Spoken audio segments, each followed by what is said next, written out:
Good evening, gentlemen. This is a World War III Team Yankee painting session. Today I'm painting a company of 4 MI-24 Hind helicopters for my East Germans.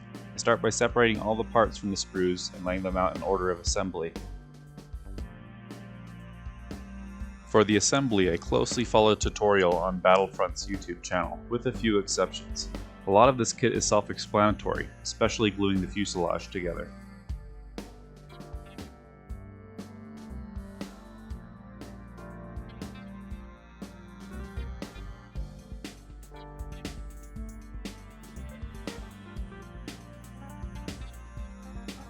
With our fuselage together, we can start attaching all the smaller parts. There are 2 windshield pieces that I glue on first.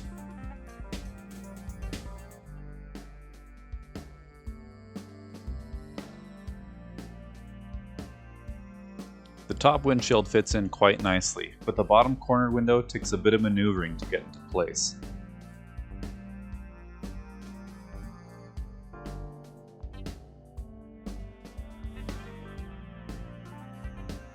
Here I attach the bottom nose of the fuselage. A number of small parts will fit onto this section of the model.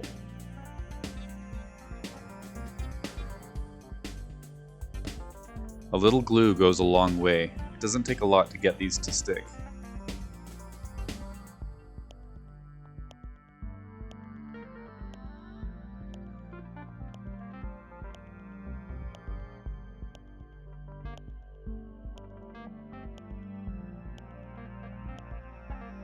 The exception in the assembly of my Hinds to that of Battlefront's tutorial is that I choose the option to keep my landing gear down.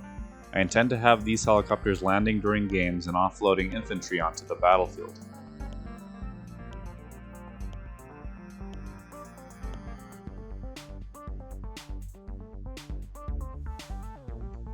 These parts I'm gluing in are the hatches for the larger landing gear that are kept open.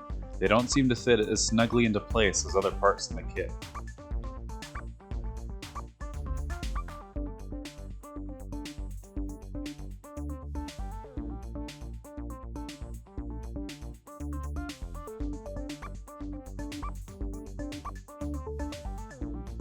This part, which goes over the open landing gear, may also take a bit of moving around to get it to fit securely against the model. The wings each have 2 missile pods that are shaped specifically for each wing and rockets that will need to be attached. They all fit snugly together. Once again, you don't need a lot of glue to get these to stick. With just a bit of glue, these parts are usually dry in under 20 seconds. When attaching the missile pods, you'll have to make sure that they're at a specific angle. The wing will slope downward from the fuselage, and you'll want these to match. Each wing has a specific slot that will fit into on the body of the aircraft. Like the missile pods, you may need to adjust the wings once put in place to make sure that they look even on both sides.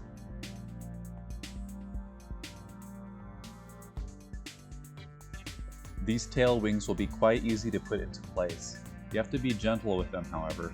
I was a little bit rough with one of the wings and snapped the tiny peg that fits into the hole, but nothing a little bit of glue couldn't fix. The tail rotor can be glued into its peg hole in any articulation.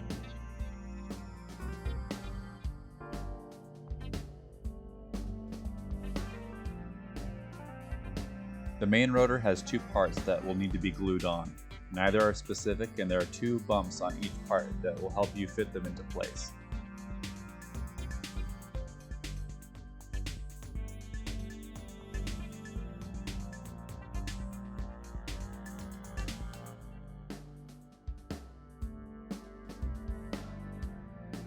This part, I wasn't quite entirely sure of the exact place where it attaches on the bottom of the main rotor.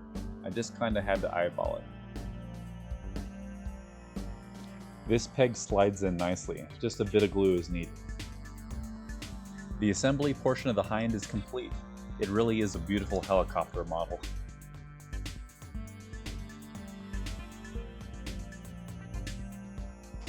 Once I have built all 4 Hinds, I then base coat them with Citadel's Chaos Black. I then follow up with a coat of Aleo's Bone White. For the camo pattern, I'm using Battlefront's Soviet Green. The color isn't as green as you think it is, and in retrospect, I may have gone with a color like NATO Green or Grenadier Green instead. It's not that bad of a color though, and in fact will actually be consistent with the color scheme of my East German tanks, which are of the same color.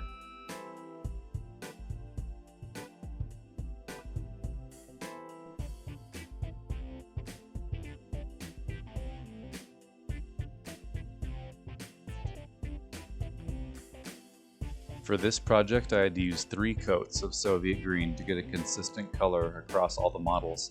Otherwise, you could see through to the lighter base coat color underneath. The bottom of the Hind helicopter has a blue eggshell color. For this, I used Battlefront's Hind Blue paint. It's not entirely clear where the edge of this paint layer goes, especially on the tail of the aircraft. I tried to follow pictures on the internet as closely as possible to replicate the proper look. While painting on the Hind Blue, I realized that it might have been better to have painted the wings and the corresponding missile pods first before attaching them to the fuselage. This part got really technical and was a bit frustrating as I continued to get the wrong paint on the undesired sections of the model.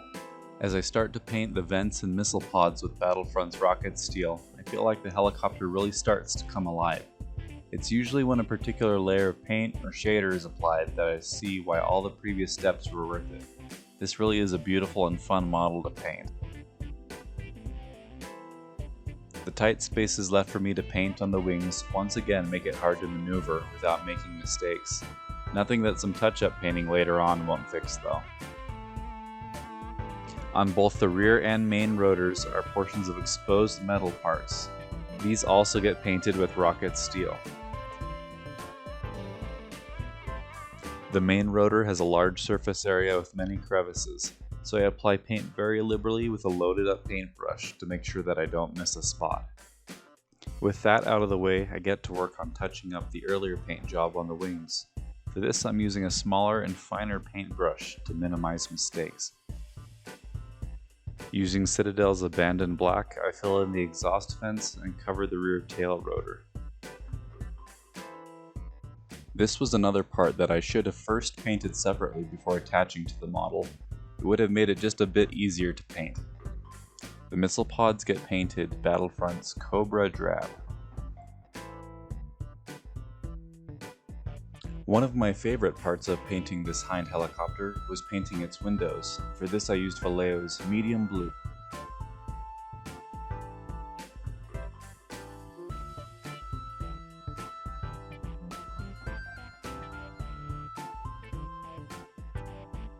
Once I have medium blue color down, I want to make the windows look less flat by painting on a lighter hue of blue. This is achieved by mixing in a small amount of Hind Blue. I add some more of the lighter paint to another layer to get my desired look.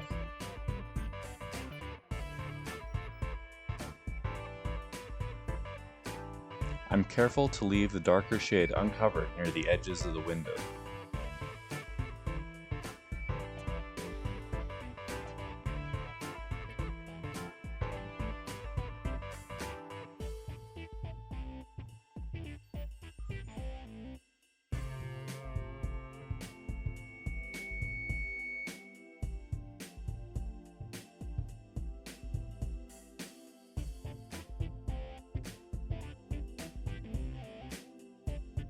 This mechanical part down below I go back and paint with Abandoned Black before moving on to the tires on the landing gear, which I paint with Battlefront's Worn Rubber.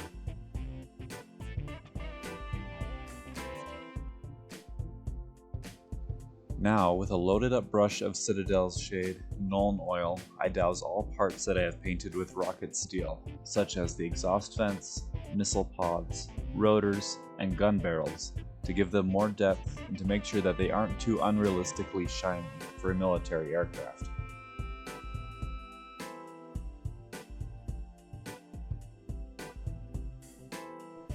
Another thing I'll do with the shader is carefully fill in any creases or crevices that I feel should stand out more and look less flat, such as these side doors.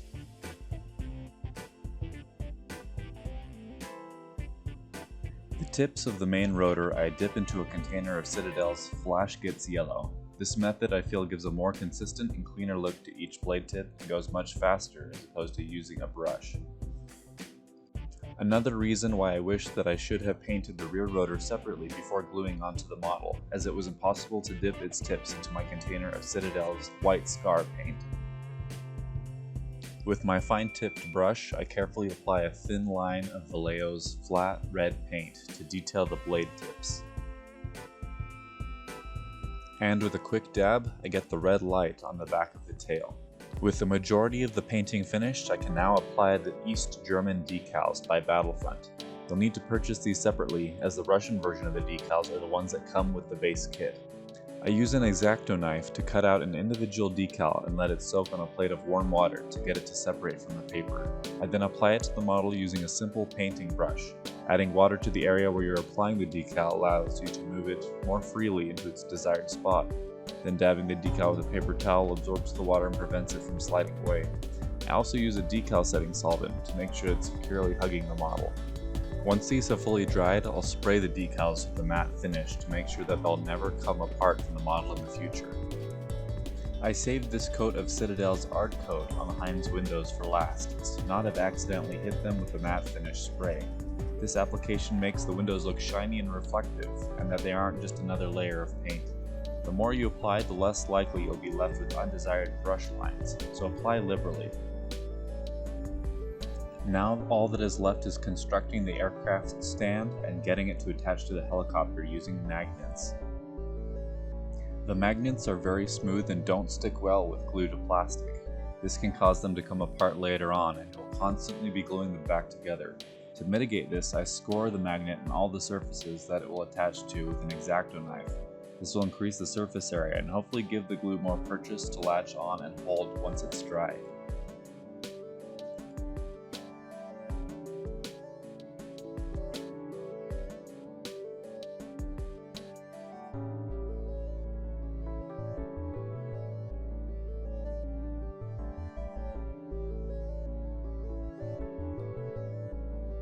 To make sure that the glue is fully dried, I let it sit overnight before attaching the main rotor and the aircraft base to the helicopter.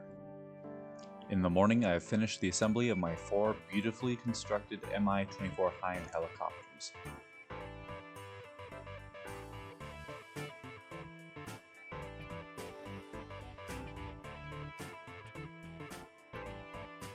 In a future video, I will paint and base some East German infantry that can be transported by these birds of war on the tabletop.